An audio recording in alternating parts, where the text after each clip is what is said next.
Tom Cruise is back with Mission Impossible Dead Reckoning Part 2.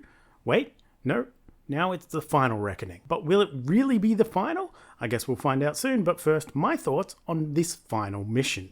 My name is Alan Gamble, and Mission Impossible The Final Reckoning is the latest and possibly final movie from the Mission Impossible franchise that started all the way back in 1996. This time I'm with director Christopher McQuarrie, who has given us many Tom Cruise movies, both in writing and direction, like Mission Impossible Dead Reckoning Part 1 in 2023, Top Gun Maverick from 2022 as writer, Mission Impossible Fallout from 2018 as director, and Jack Reacher from 2012, as well as like 4 or 5 other Tom Cruise movies. So I guess they just work really well together, or they enjoy working together. Written by Christopher McQuarrie alongside Eric Jenderson, who both wrote Mission Impossible Dead Reckoning Part 1 along with a few other smaller titles. Starring Tom Cruise from Mission Impossible, Top Gun, Interview with a Vampire. It's Tom Cruise, you know what he's from. Alongside Haley Atwell from Captain America, The First Avenger, Christopher Robin and Paddington in Peru. Simon Pegg from Shaun of the Dead, Hot Fuzz and Star Trek, and Esai Morales from Mission Impossible Dead Reckoning Part 1, Caprica, and Titans. Glad he finally got a shot at something bigger because I really liked him in Caprica. So if you don't want a full in-depth review and you just want a quick, is it good or not, or a thumbs up or down type review, for me, it's a thumbs up. I enjoyed it, for the most part, with no major detractors. It's largely just more Mission Impossible. So if you liked the last few Mission Impossibles from Ghost Protocol onwards, but especially all of the Christopher McQuarrie ones, you'll be fine with it. Although while I thought the big threat of the rogue AI was kind of silly from Part 1, the Final Reckoning put a different angle on it that made it feel a little bit more serious and pressing, which I did like. And the last note in a very brief thoughts was I felt I could see a few of the seams of when they changed the name from Dead Reckoning Part 2 to The Final Reckoning, as there was a lot of references linking to many previous movies, threats, characters, a lot of those old faces and missions being referenced and brought up in a way that kind of felt tacked on to be rewrites. I don't know that for certain, but it did feel like that because there was none of that in Part 1. But apart from that, if you enjoyed the last few, you should enjoy this one for the most part.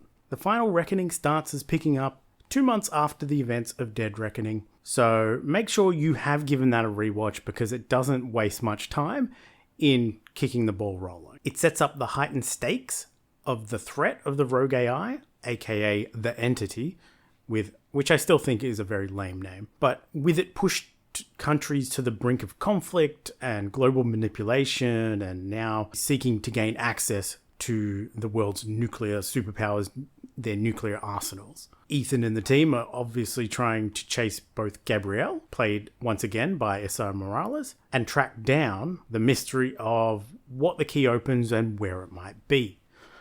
Once those things are obtained, fairly early on to be honest, we follow the team attacking that problem from multiple angles in order to obtain the special MacGuffin, and then we are moved into the third act of take X to Y with multiple issues along the way. If you've seen any other Mission Impossible movies before, you kind of know the drill, as it's been done before many times, but it's still enjoyable despite the whopping 169-minute runtime, the longest runtime for a Mission Impossible to date.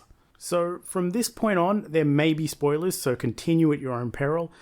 If you don't want spoilers, just go watch the movie when it's out for you. I liked this one as much as I've liked any of the other Mission Impossible movies from 2011 onwards, with the exception of Fallout being a slight nudge above the rest.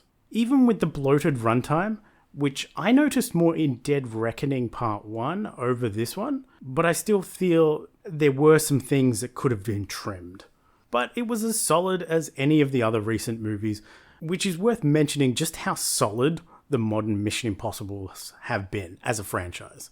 When it comes to franchises, there's a lot of highs and lows, but with the Mission Impossible movies, apart from those first 3 that fluctuate wildly, they've all been fairly consistent since 2011 with Ghost Protocol. All of the characters remain solid and consistent, with Hayley Atwell really finding her stride in this one. But you know this cast, you know these performers, since we saw most of them with part 1 anyway. So there's not too much to really say in relation to the performances. That is, apart from a few returning faces from previous movies that also do a solid job of picking up their roles. In relation to the look and cinematography, while it's obviously on par with Dead Reckoning Part 1, as it should be, I do feel Fraser Taggart did a little bit better in that respect in the final Reckoning. There was quite a few nice looking shots scattered throughout the movie, including one with Frogman and Russian jets giving warnings that was really cool at building tension. While as a full film it was solid,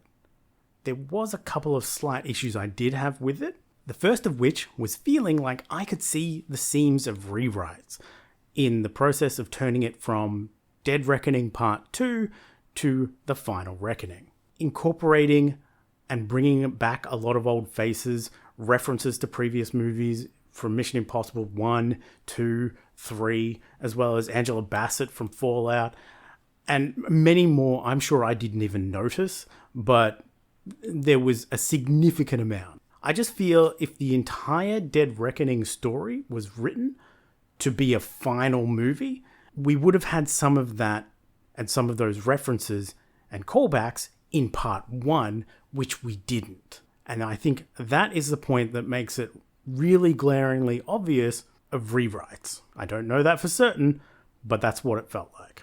The one other part that I've kind of felt a bit out of place was the great, but not quite feeling like it fit in place with the final plane sequence. While on its own, it's a great action set piece and it's used in all the promotional material and Tom Cruise obviously had a blast doing the stunts, it felt like they had decided to, let's have this cool plane sequence and we can do the stunts, and then tried to work out how to get the characters there. And in contrast to the other things that were going on in the movie at the time, it just felt like it was kind of separate.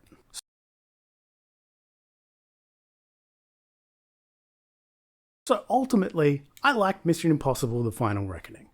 It felt like a solid follow-up to a solid movie with part 1, but not really feeling like an authentic ending to the franchise, at least for me. Maybe if the callbacks and references feel more natural for you, then maybe it will feel more like a good send-off to the franchise for you. Granted, I don't even believe that for a second there won't be more movies in this franchise. Movie studios in this era don't sit on big IP franchises.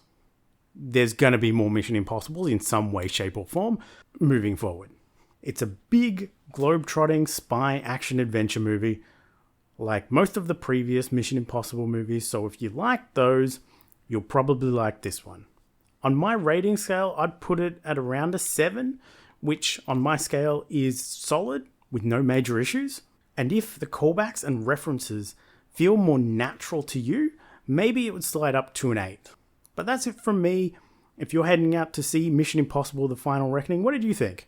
As always, you can let me know in the comments, and I'll be back next time with more reviews and Aussie box office breakdowns.